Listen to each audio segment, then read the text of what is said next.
Dieu qui n'arrête pas d'avancer. Amen. La Bible dit ne méprisez pas vos faibles commencements. Amen. Souvent on mesure le succès dans l'œuvre de Dieu par le nombre de personnes, alors que ce n'est pas la transformation des gens qu'on devrait faire.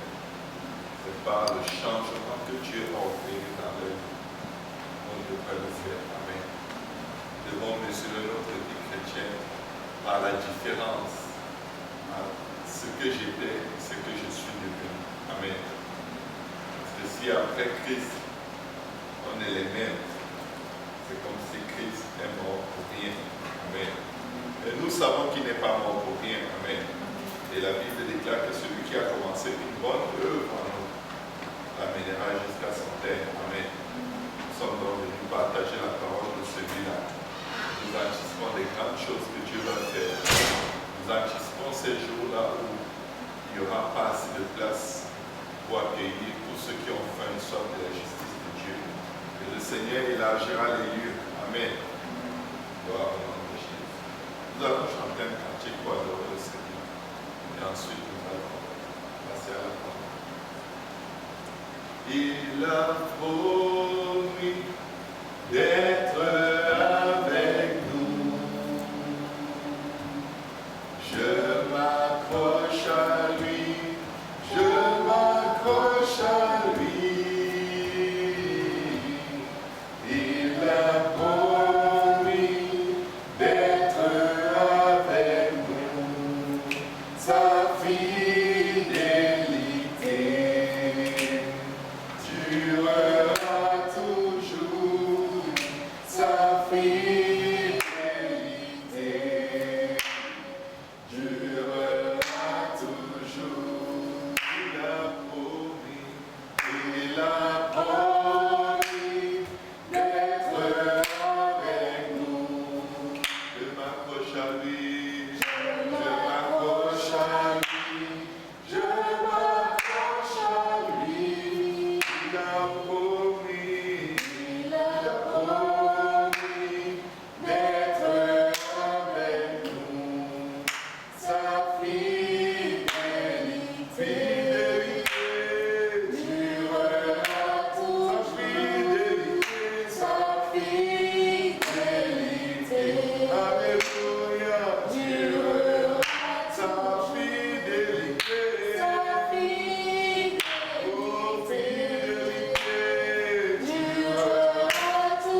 Amen.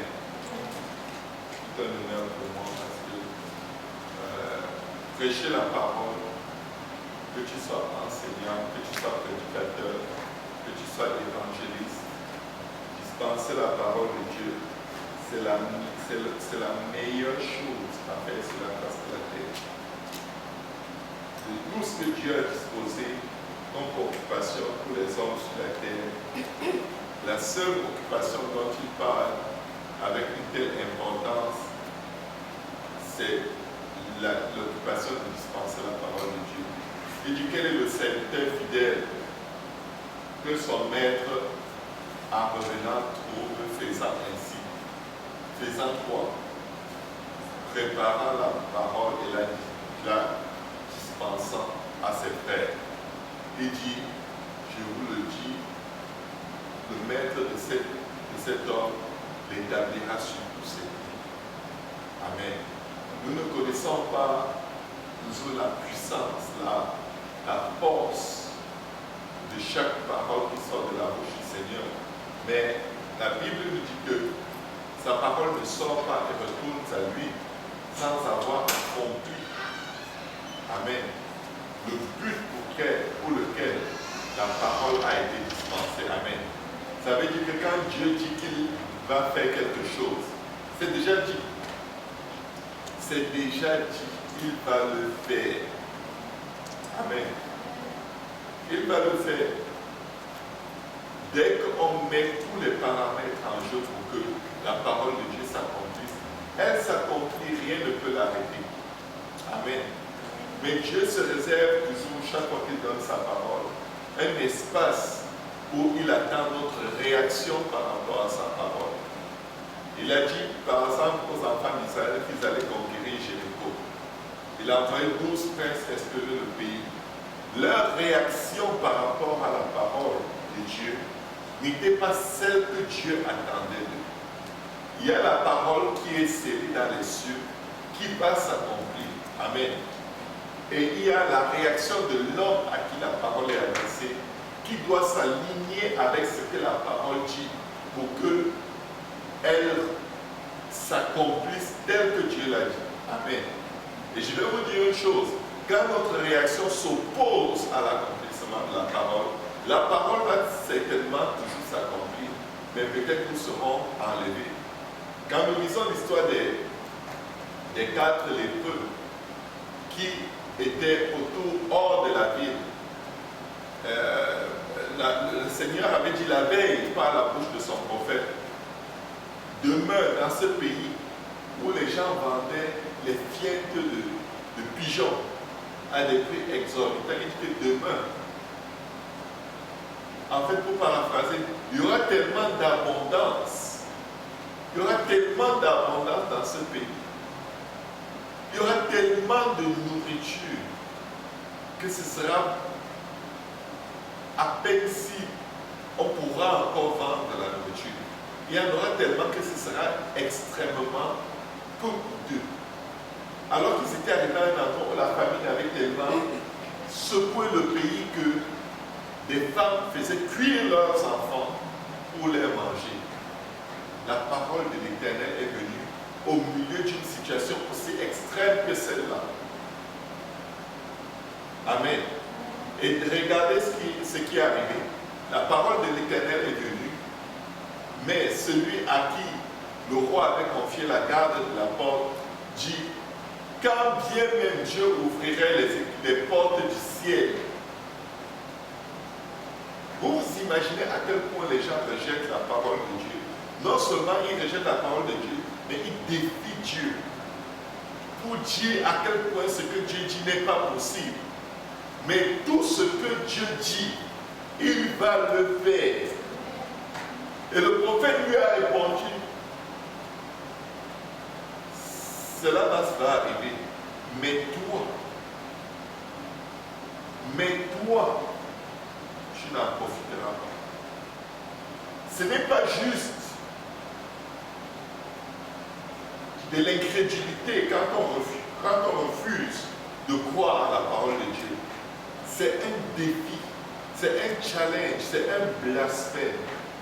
C'est pourquoi la Bible dit que sans la foi, il est impossible de lui être agréable. La foi vient de ce qu'on entend. Ce qu'on entend vient de la parole de Dieu. Amen. Aujourd'hui, le Seigneur m'a mis à cœur de parler de la parole de Dieu. La parole de Dieu. Que quelqu'un dise la parole de Dieu.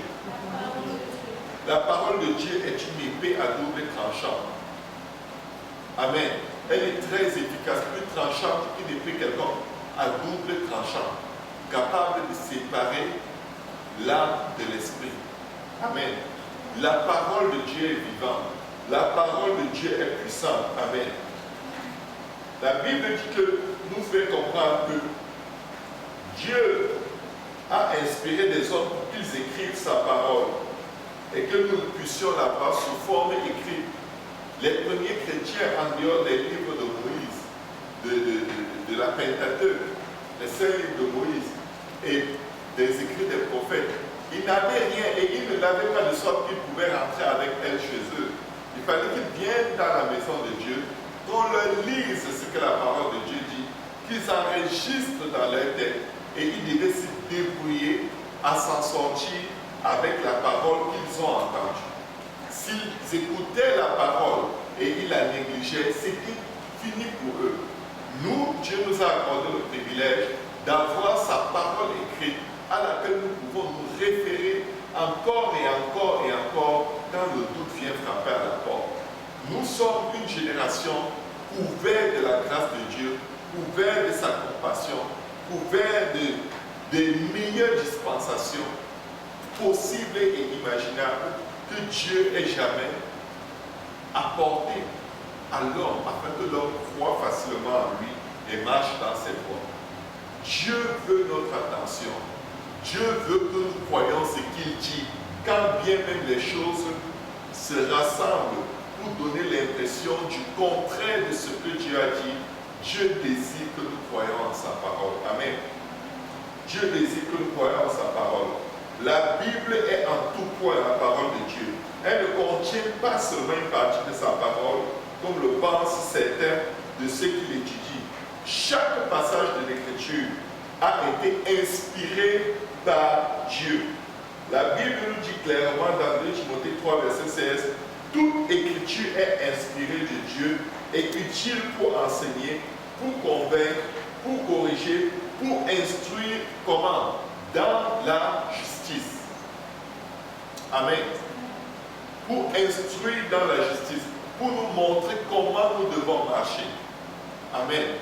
Pour nous aider à être meilleurs. Amen. Parce que Dieu veut que nous pratiquions la justice. Mais nous ne pouvons pas la pratiquer si nous ne prenons pas la parole de Dieu pour la consommer et prier que Dieu nous aide à la mettre en pratique. Qu'est-ce qu'il dit à Josué? Que ce livre de la loi ne s'éloigne pas de ta bouche. Médite le jour et nuit afin d'agir conformément à tout ce qui y est écrit. C'est ainsi que tu prospères, que tu réussiras dans toutes tes entreprises. C'est ainsi que tu prospéreras. Peut-être je n'ai pas cité exactement, mais on comprend ce que la Bible dit. La Bible est en train réellement de nous dire que la parole, c'est la pierre angulaire de tout ce que nous pouvons penser, croire et anticiper dans nos vies. La parole, elle n'est pas seulement une lampe à nos pieds, elle est la direction, elle est la vie, elle est notre force, elle est notre paix, elle est notre joie. La parole est tout pour nous.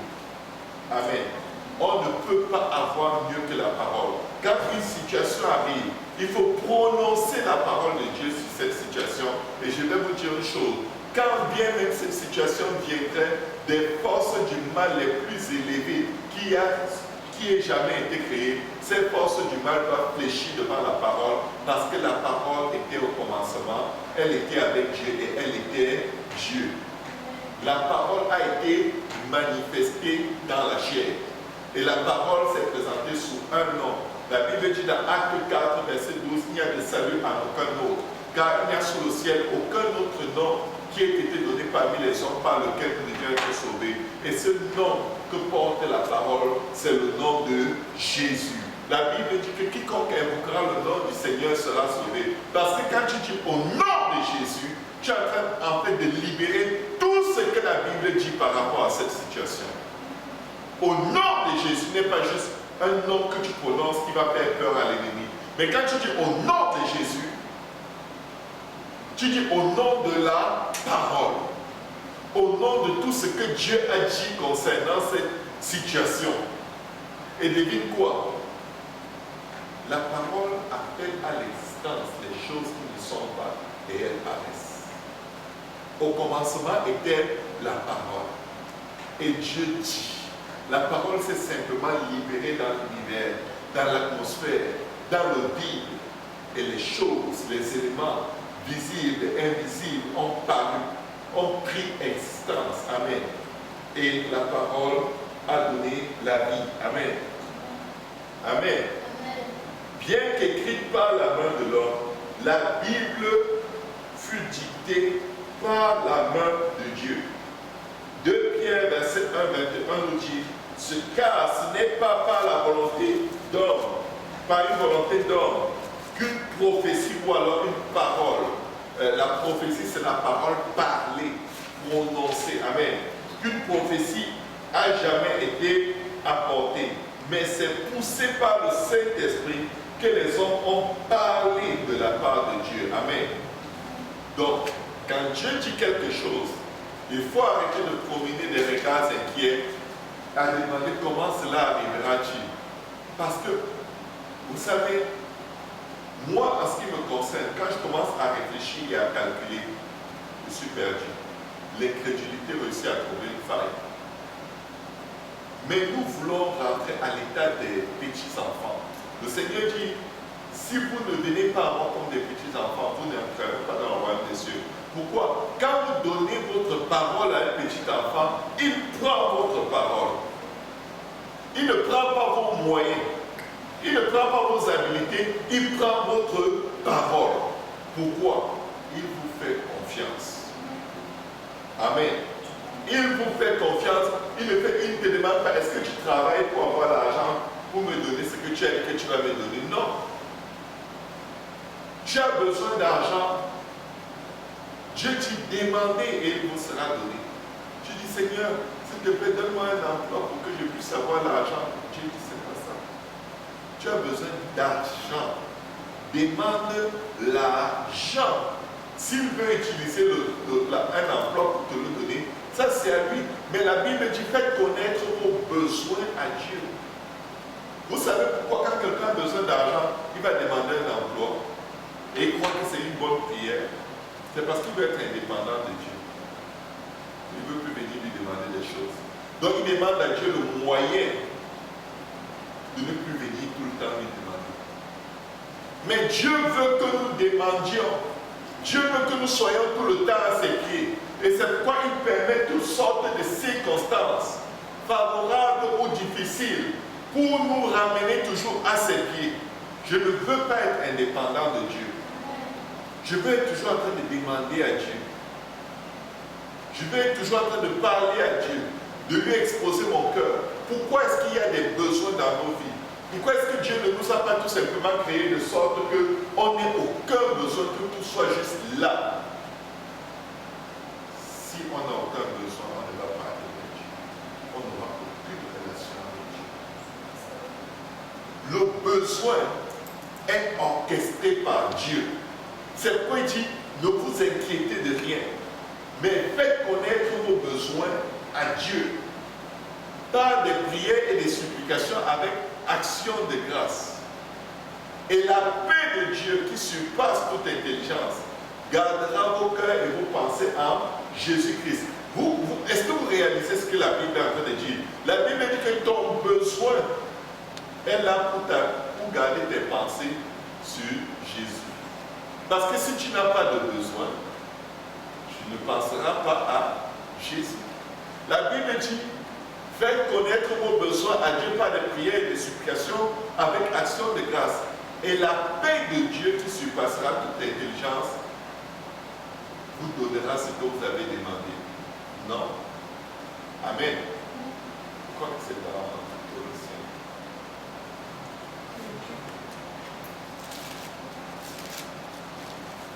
Faites connaître vos besoins à Dieu. Faites connaître vos besoins. Et qu'est-ce qu'il dit qu'il va faire? Il va vous donner quoi? Une connexion à Jésus. Pourquoi? La Bible dit que nous possédons toutes choses. Nous avons tout pleinement en lui, qui est l'auteur et le consommateur de notre foi.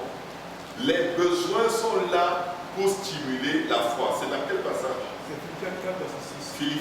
Philippiens 4, 6. Tu peux le lire à haute voix. Ne vous inquiétez de rien, mais en toute chose, faites connaître vos besoins à Dieu, par des prières et des supplications, avec des actions de grâce, et la paix de Dieu, qui se passe toute intelligence, gardera vos cœurs et pensez en Jésus-Christ. Amen. Amen. Gloire au nom de Jésus. Donc, tu vois que le besoin est là pour te rapprocher de Dieu. C'est pourquoi la Bible dit qu'il est plus difficile à un riche. Et il est plus facile à un chameau de passer par le trou d'une aiguille qu'à un riche d'entrer dans le royaume des cieux. Pourquoi? Un riche n'est pas forcément quelqu'un qui a beaucoup d'argent. Amen. Un riche, c'est quelqu'un qui se suffit. C'est celui qui est riche pour lui-même, mais qui est pauvre en Dieu. Tu peux ne pas avoir de l'argent et être très riche, mais être riche au bon endroit. Et tu peux avoir beaucoup d'argent et être riche en Dieu pareil. Amen.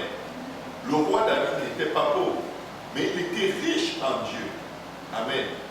Parce qu'il disait, j'excelle ta parole contre mon cœur de peur de péché contre toi. Ta parole est une lampe à mes pieds. Quand on lit le psaume 119, nous découvrons à quel point le David s'étalait, s'accrochait, s'agrippait, se laissait hameçonner par la parole de Dieu, parce qu'elle savait qu'elle va le guider au bon endroit. Amen. Quelqu'un dit, la parole de Dieu est importante. Dieu désirait que l'homme soit sauvé. Et aussi, il a permis par la foi en Jésus-Christ. Dans Romains 10, verset 9, la Bible nous dit, ainsi, la foi vient de ce qu'on entend, et ce qu'on entend vient de la parole de Dieu. Amen. Et Romains 10, 17 dit ceci, l'homme sans la parole de Dieu, qui est une lampe devant ses pieds, continuerait à marcher dans les ténèbres. Dieu a créé des besoins en nous pour qu'on vienne à lui et qu'il nous donne sa parole et que sa parole nous aide à marcher à la lumière loin des ténèbres. Amen. 2 Timothée 3, verset 7, la Bible dit, apprenant toujours et ne pouvant jamais arriver à la connaissance de la vérité. Amen.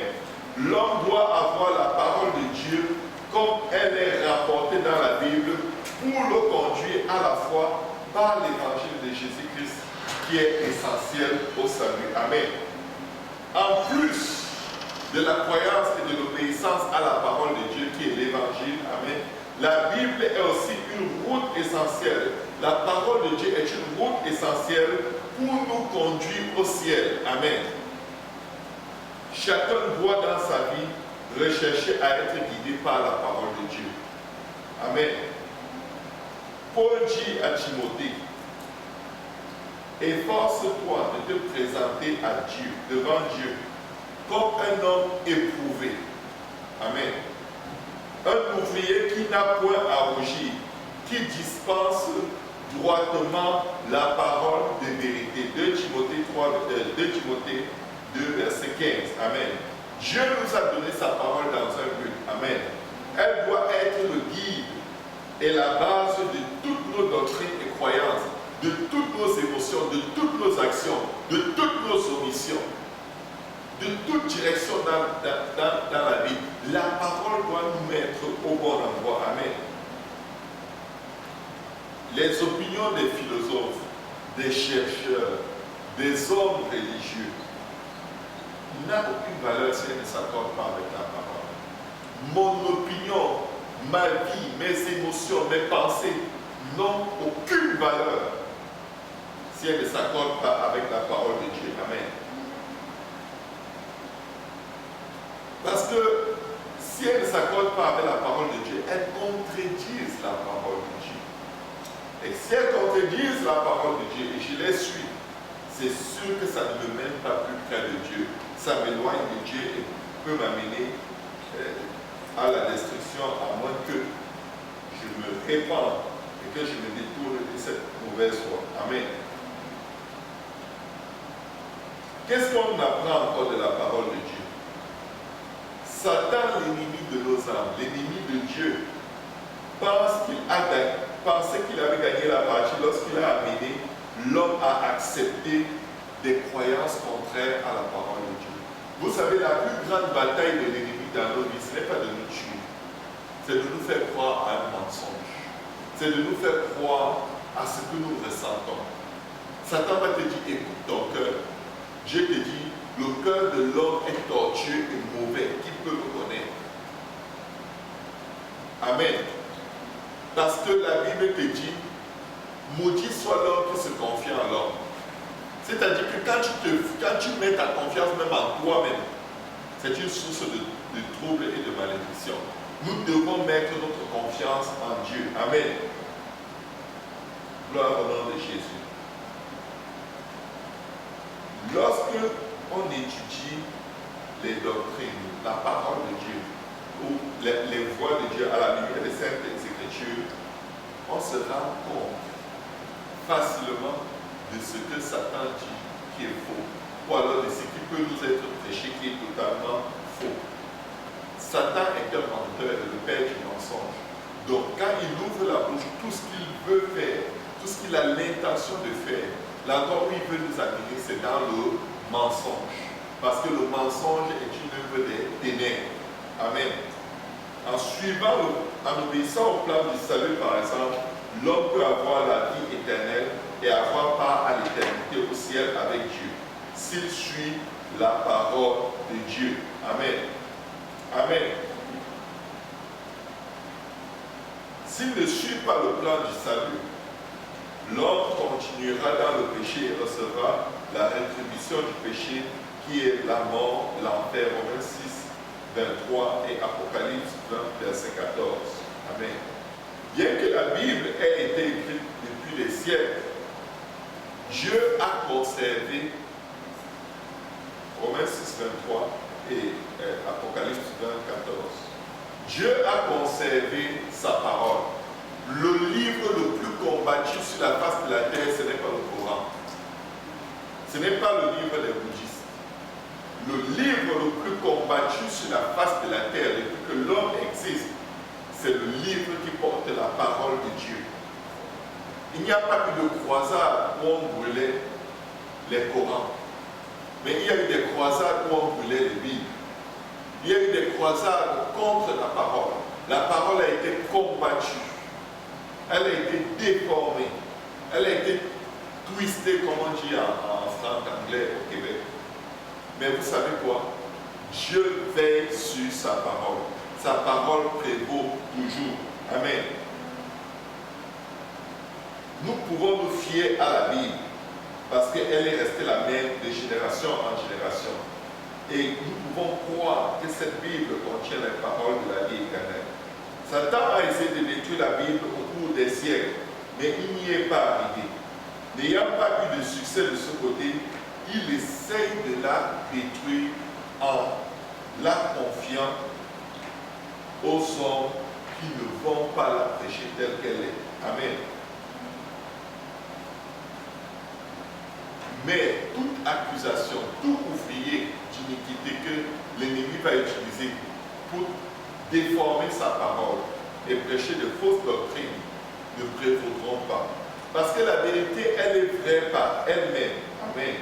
Le fait que la Bible existe aujourd'hui seulement nous prouve une chose, c'est que malgré tous les efforts que l'ennemi met en place pour détruire la parole, Dieu est déterminé à préserver sa parole. Amen.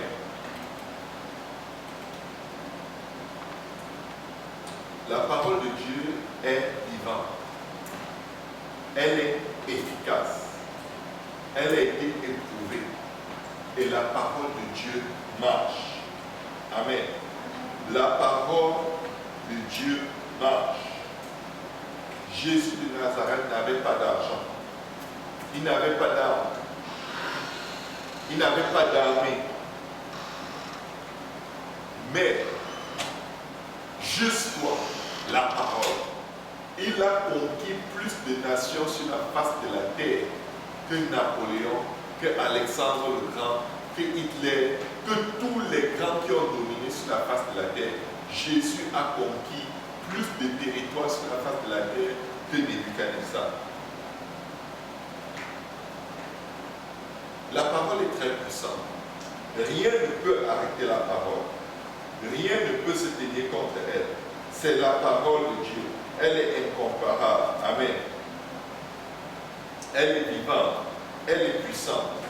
Nous allons aller dans un passage de la Bible. Et ce passage est dans le livre de Samuel, 2 Samuel chapitre 7, versets 21 à 23 et le verset 27.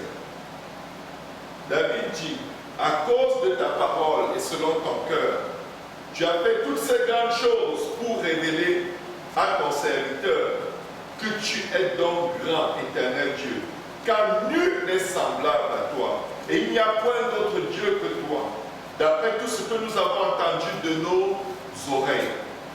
Est-il sur la terre une nation qui soit comme ton peuple, comme Israël, que Dieu est venu racheter pour en former son peuple, pour se faire un nom et pour accomplir en sa faveur, en faveur de ton pays, des miracles et des prodiges en chassant devant ton peuple que tu as racheté d'Égypte, des nations et leurs dieux. Comment est-ce que le peuple de Dieu est sorti de l'Égypte? Par la parole. Comment est-ce que les poux ont recouvert l'Égypte? Par la parole. Comment est-ce que l'eau a été changée en sang? Par la parole. Comment est-ce que ce qui est arrivé par la parole? Toutes les calamités qui sont tombées sur l'Égypte sont arrivées par la simple, puissante et efficace parole de Dieu. Il n'y a aucun substitut pour la parole de Dieu. Elle est puissante, elle est vivante, elle est tranchante, elle est efficace. Elle relève ceux qui sont abaissés, elle abaisse ceux qui s'élèvent, elle guérit les malades, elle ouvre les yeux des aveugles, elle ouvre devant nous une porte que nous ne pouvons fermer, et elle ferme toutes les portes de l'enfer sur nos vies. Elle décrète et déclare que les portes de l'enfer ne prévaudront point contre nous. La Bible, la parole de Dieu déclare, voici je vous ai donné le pouvoir de marcher sur les serpents et les scorpions et sur toute la puissance de l'ennemi, et la même parole nous assure que rien ne pourra nous nuire. Je peux vous dire une chose, quelqu'un peut vous pointer le fusil sur la tête, tu lui dis au nom de Jésus-Christ, rien ne peut me nuire. Il t'agresse, il te bouscule, tu dis au nom de Jésus, écoute la parole de l'Éternel, rien ne peut me nuire. Quand Dieu dit toute arme forgée contre toi est nulle et sans effet, elle est nulle et sans effet. Amen. Il dit dans le verset 25, maintenant, éternel Dieu, fais subsister jusque dans l'éternité la parole que tu as prononcée sur ton serviteur et sur sa maison, et agis selon ta parole. Aujourd'hui, Dieu nous donne une parole. 2 jours après, on appelle déjà, est-ce que Dieu t'a dit quelque chose? Est-ce que Dieu t'a dit quelque chose? Maintenant, on cherche la parole des hommes. On veut s'appuyer sur la parole des hommes pour soutenir la parole de Dieu. Non, non, non, ce n'est pas sage. Retourne à la parole que Dieu t'a donnée. Prends la parole que Dieu t'a donnée. Proclame-la, décrète-la, annonce-la. Lis-la haut et fort. Qu'elle remplisse l'atmosphère. Que tes oreilles entendent la parole de Dieu et que la foi se relève en toi. Parce que ce que Dieu dit, certainement il va l'accomplir. Quand il a dit à ses disciples, allez de l'autre bord, il ne leur avait jamais dit, allez vous noyer. Quand la tempête s'est déclenchée, le Seigneur était sur la montagne en train de prier. Et la tempête était tellement brutale, tellement violente, qu'ils étaient sûrs qu'ils vont mourir noyés. Ce n'était pas ce que Dieu a dit. Ce que Dieu dit, il l'accomplit. Il est le maître de la tempête. La tempête n'a pas existé par elle-même. Le vent, la pluie, rien, aucun élément n'a existé par lui-même. La voiture n'a pas existé par elle-même. Amen. Il n'y a rien qui existe par soi-même. La Bible dit que tout a été créé par lui et pour lui. Amen. Et tout subsiste par lui. Ça veut dire qu'il est l'atome, il est cet élément qui met les molécules ensemble. Il y a un élément, il y a le facteur Dieu qui permet, vous savez que nous sommes faits de molécules, n'est-ce pas?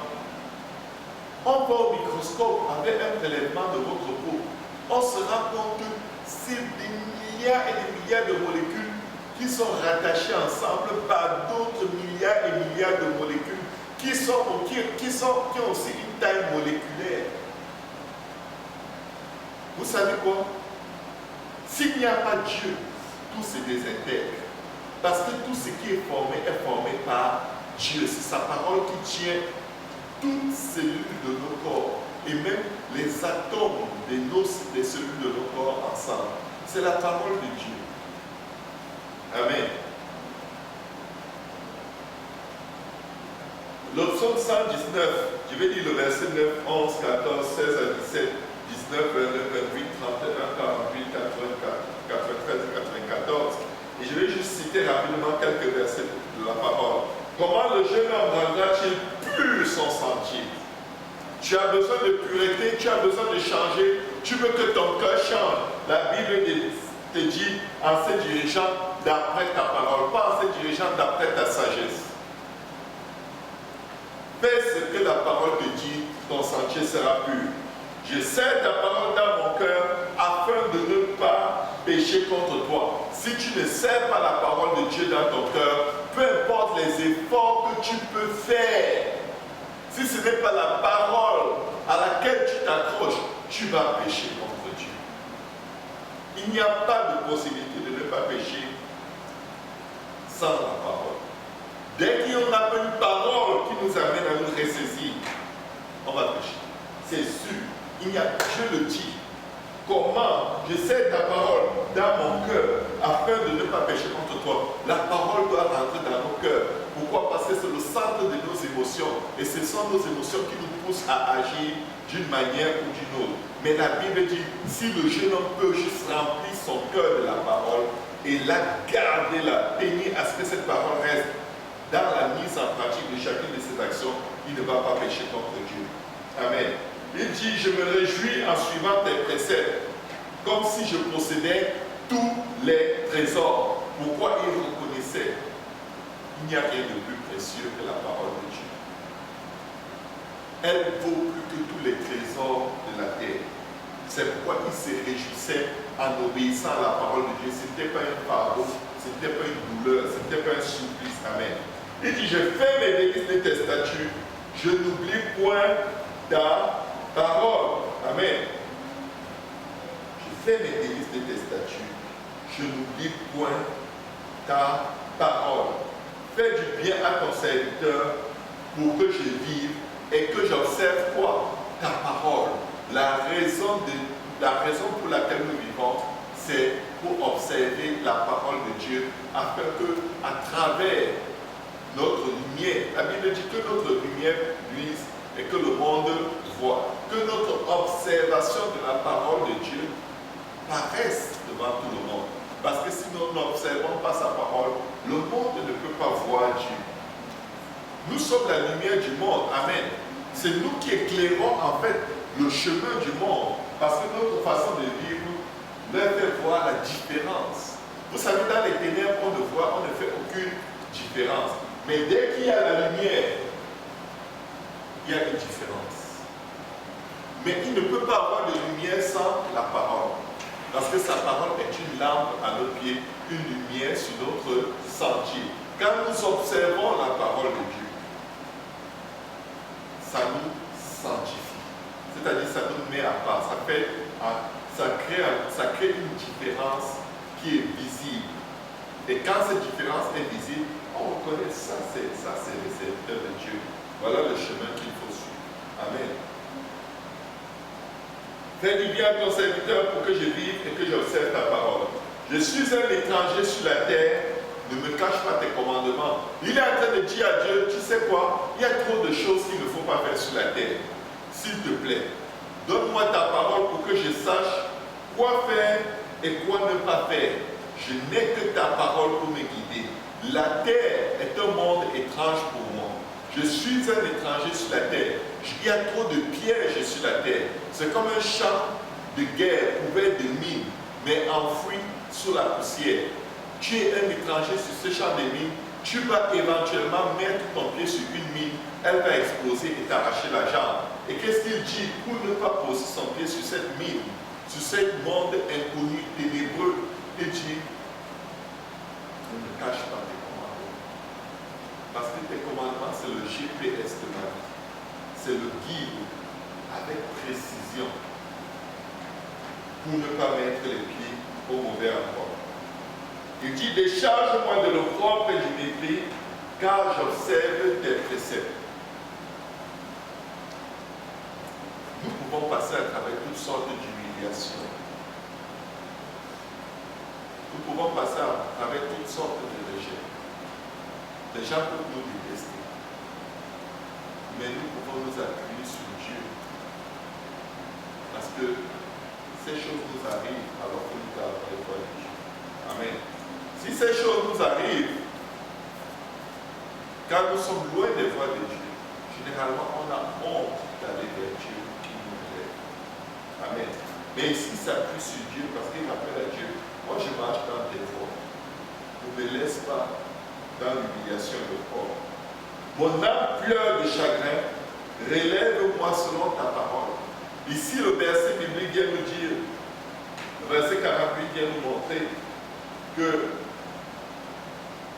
écoutez, quoi qu'il arrive, tu peux être dans le chagrin, tu peux avoir des moments difficiles, tu peux avoir beaucoup de tribulations, mais la parole est encore et encore l'endroit où tu vas trouver la promesse des projets que Dieu forme pour toi. Il dit, je connais les projets que j'ai formés pour toi. Projets de bonheur et non de malheur. Amen. Et il dit, si l'homme médite le mal contre toi, cela ne viendra pas de moi. Amen. Je m'attache à tes préceptes. Éternel, ne me rends point confus. Vous savez, des fois, quand on s'attache à la parole de Dieu, les gens se moquent de nous. Ils nous traitent avec tous les mots. Ils se moquent de nous. Des fois, la parole de Dieu te dit, si quelqu'un te gifle, pas des fois, elle te dit, si quelqu'un te gifle sur la joue gauche, donne sur la joue droite. Et là, quand tu obéis, le monde te dit, mais tu es belle. Mais tu sais quoi? C'est ce que la parole de Dieu dit qu'il faut faire. Point final. Ce que le monde en pense et ce que moi-même j'en pense ne sert à rien. Je dois juste demander à Dieu la force de garder sa parole parce qu'à la fin, toutes les promesses qui sont attachées s'attacher à ceux qui observent sa parole. Il va les accomplir dans ma vie. Le Seigneur dit qu'il promène son regard sur la terre pour faire du bien à ceux qui gardent sa parole, à ceux qui observent ses ordonnances et ses lois, à ceux qui pratiquent la justice. Amen.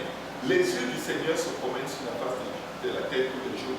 Il cherche à qui faire du bien. Souvent on prie pour des bénédictions, mais la Bible dit que ce sont des païens qui se soucient de ces choses. Cherchez premièrement le royaume des cieux et sa justice. C'est pour dire que Dieu a des bénédictions tous les jours qu'il veut répandre sur la vie de milliards de personnes. Mais il trouve très peu de gens qui s'attachent, qui pratiquent la justice, qui aiment la miséricorde et qui marchent humblement devant le Seigneur. Nous devons supplier Dieu de nous donner la force. Amen. Nous devons supplier Dieu parce que sans lui, nous ne pouvons rien faire. Amen. Amen. Je lève mes mains vers tes commandements que j'aime et je veux méditer tes statuts. Vous savez, pour aimer la parole de Dieu, c'est intentionnel. Ce n'est pas par hasard, ce n'est pas parce qu'on a une mauvaise conscience. Il faut en faire une priorité dans nos vies, dans nos journées, quand on se lève le matin. Il faut lui donner du temps. Il faut la prendre et la prier et supplier Dieu qu'elle prenne bien. Vous pouvez avoir toutes les faiblesses du monde, tant et aussi longtemps que vous allez décréter, déclarer, proclamer cette parole que Dieu a dit que vous serez. Comment il va vous changer? Il dit, je répandrai sur vous une eau pure et vous serez purifiés. Je retirerai de vos cœurs la pierre. Tu peux prendre la parole de Dieu et dire, Seigneur, enlève la pierre de mon cœur. Je te supplie au nom de Jésus, enlève la pierre de mon cœur. Répands sur moi une eau pure et que je sois purifié. Écris ta parole dans mon cœur, Seigneur. Fais en sorte que je garde tes commandements et que j'observe tes lois. Tu peux supplier Dieu encore et encore et encore et encore. Dieu va accomplir sa famille, sa promesse. Élevons nos voix en ce moment et prions. Éternel, dans le nom de Jésus, nous venons te remettre toutes choses. Nous venons prier que tu étendes ta main puissante sur nos vies, sur nos familles, sur nos demeures, Seigneur. Nous déclarons au nom de Jésus que tout ce qui renferme ton nom, Seigneur, soit répandu sur nos vies, Seigneur. Que la délivrance dont nous avons besoin, Seigneur, dans nos corps, nos âmes, nos esprits, nos émotions, nos cœurs, Papa, qu'elles paraissent au nom de Jésus. Papa, en disant au nom de Jésus, nous libérons, Seigneur, toute délivrance, Seigneur, toute percée spirituelle qui est disponible dans ta parole. Nous la libérons sur nos vies, sur nos parents, sur nos enfants, sur nos frères et sœurs, sur ton Église, Seigneur Jésus, que tu nous as confié. Nous libérons la puissance de ta parole. Papa, nous décrétons et déclarons que la volonté de l'homme ne s'accomplira pas dans nos vies. La volonté des ténèbres, des événements, des choses présentes, des choses à venir, des hauteurs, des profondeurs, des anges, ne s'accomplira pas dans nos vies. Mais que ta parole que tu as prononcée sur nos vies, quand tu nous as formés dans le sein de nos mères, c'est elle qui s'accomplit. Nous réclamons tes promesses, Seigneur. Nous réclamons ta parole, Seigneur. Nous réclamons, Seigneur, la manifestation de ta puissance et de ta gloire. Parle sur nos vies, Seigneur. Tu as parlé sur la terre qui était informe et vide. Elle est devenue un jardin d'Éden, Seigneur. Parle, parle, parle, parle sur nos vies.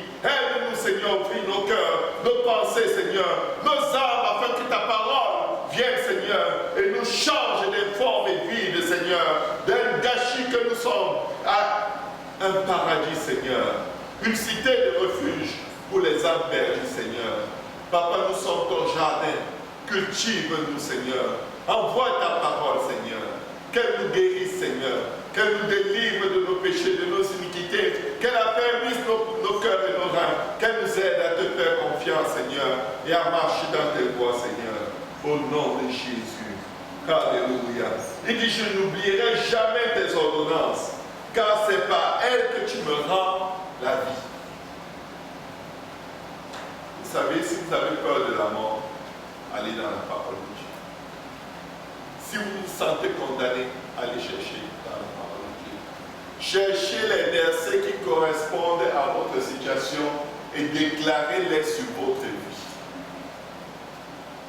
Déclarez-les, elle va toujours s'accomplir. Dieu de ses fautes, à la promesse, à l'assurance que ce que Dieu dit qu'il va faire pour lui, il va le faire. Ésaïe 59 dit, non, la main de Dieu n'est pas trop courte pour sauver, ni son oreille trop éloignée pour entendre. Mais ce sont nos péchés qui mettent une séparation entre notre Dieu et nous, de sorte qu'il ne peut pas nous entendre. Ça veut dire quoi? Pour que la parole de Dieu s'accomplisse, libérons nos âmes par la voie de la repentance, en élevant le mur de séparation, en invoquant le sang de Jésus, en invoquant la grâce de Dieu sur nos vies. Amen. Et la parole de Dieu puissante et efficace, plus tranchante qu'une épée quelconque à double tranchant, elle va s'accomplir. Il dit, mes petits enfants, ne péchez point. Mais si l'un d'entre vous a péché, nous avons quoi? Un avocat. L'avocat, c'est qui? La parole. La parole a été faite chair.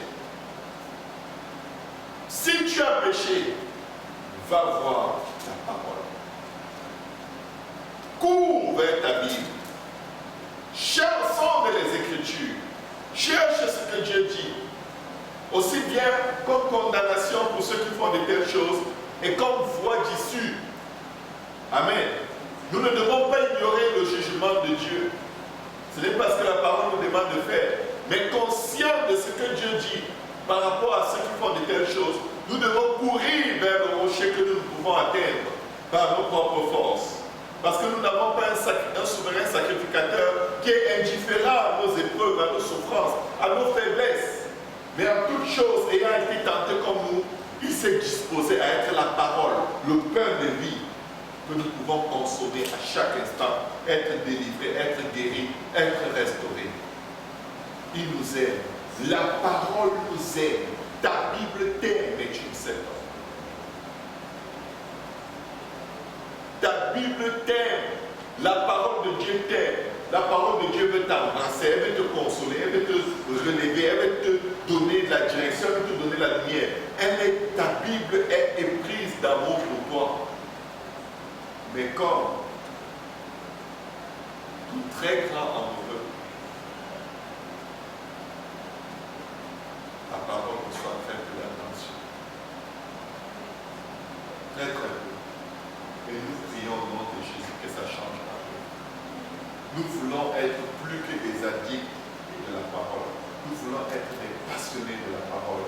Nous voulons ressentir la parole circuler dans nos membres, comme l'eau circule dans un tuyau avec une grande pression et ce tuyau vibre. Amen. Tu es mon asile.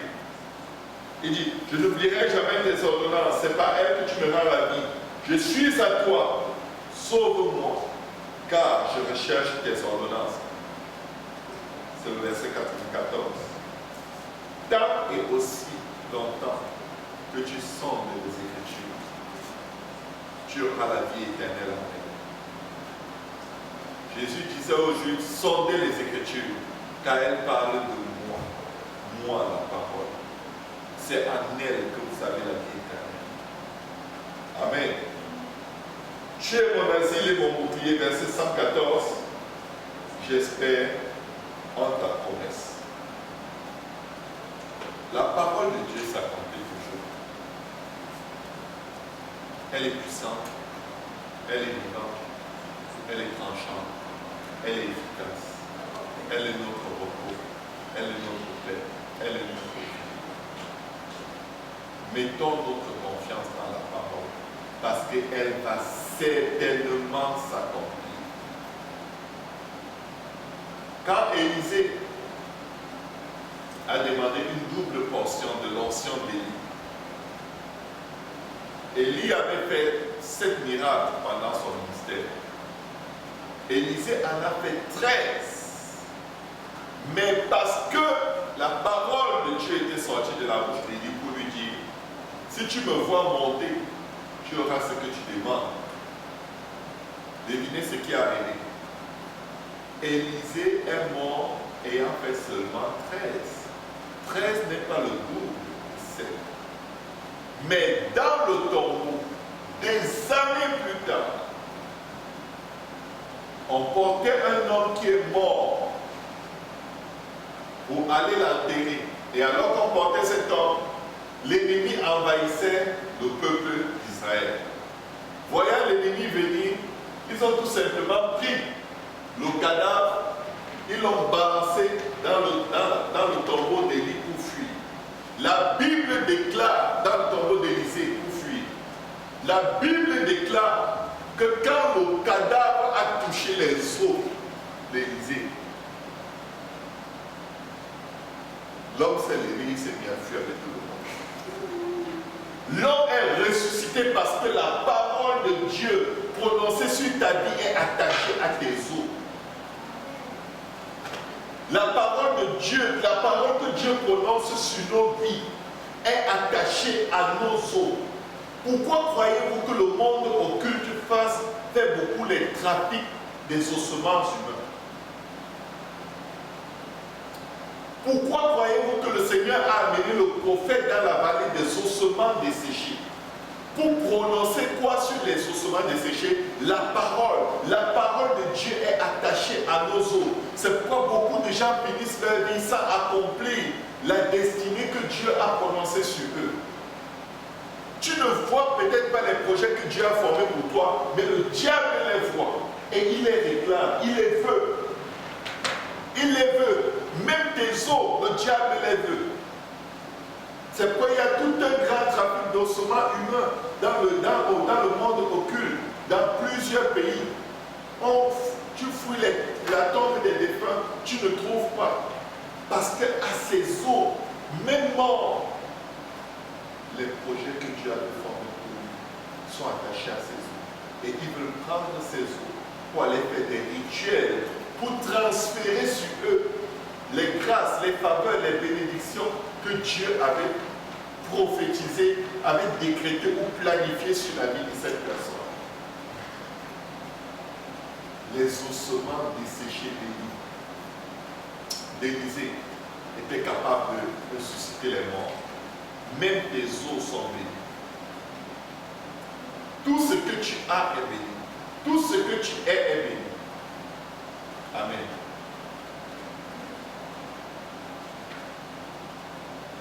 Merci Seigneur. Est-ce que quelqu'un peut dire merci Seigneur? Est-ce que quelqu'un peut dire merci pour ta parole? Quand tu es menacé, ne t'effraie pas de ce que l'ennemi dit.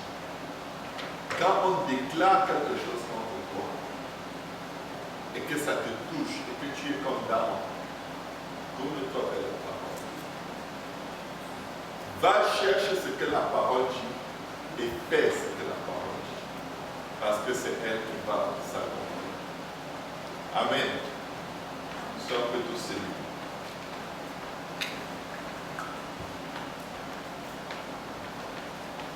Alléluia. Merci Seigneur. Prions pour que la parole de Dieu soit dans nos cœurs. Prions pour que le groupe qui allait avec Pasteur Kaosi apporter la parole de Dieu au Congo marche dans toute l'efficacité et la puissance de la parole. Que la parole soit prêchée dans tout le Lubumbashi. Au nom de Jésus. Élevons nos voix devant le Seigneur, éternel des anges. Papa, parle encore dans nos vies. Parle encore sur nous. Parle sur nos enfants. Parle sur nos maisons. Parle sur nos familles. Parle sur nous, Seigneur, pour la gloire de ton nom. Que ta parole retentisse, Seigneur. Qu'elle soit, Seigneur, élevée, exaltée, Seigneur, au-dessus de tout ce que l'ennemi dit, au-dessus de tout ce que nos émotions, nos cinq sens nous disent. Que ta parole soit élevée au-dessus de la pensée des anges, au-dessus de la pensée des choses présentes, des choses à venir, des hauteurs, des profondeurs. Que ta parole retentisse dans nos cœurs. Papa, donne-nous, Seigneur Jésus, ce réflexe, Seigneur, de courir nous accrocher à ta parole, de nous accrocher à elle, Seigneur, et d'atokoshata, de saisir ta parole, comme la dame à la perte de sang qui a saisi le fond de ta robe. Elle a été guérie, Seigneur. Aide-nous à saisir ta parole, la proclamer, la décréter, la déclarer, Seigneur, appeler les choses que tu dis à l'existence, Seigneur Jésus, jusqu'à ce qu'elles paraissent, Seigneur. Couvre-nous dans ton sang, Seigneur. Nous confessons, Seigneur, selon ta parole, tous nos péchés, nos transgressions, nos iniquités. Que ta parole nous lave, que ta parole nous purifie. Papa, que ta parole enlève la pierre de nos cœurs. Que ta parole crée en nous un cœur pur, Jésus. ouvert à moi un esprit bien disposé. Papa, guéris-nous par ta parole. Fais de nous, Seigneur, cette lumière qui brille dans les ténèbres, Seigneur. Que ta parole nous donne la force, Seigneur. Papa, de vivre pour toi, par amour pour toi, au nom de Jésus. Nous serrons ta parole très forte dans nos cœurs, de peur de pécher contre toi. Mais nous ne voulons pas vivre dans la peur, Seigneur. Nous voulons aimer tel que Seigneur. Fais-nous grâce, Seigneur. Nous avons demandé, et c'est dans le nom de Jésus-Christ que nous recevons. Au nom de Jésus-Christ. Amen. Amen.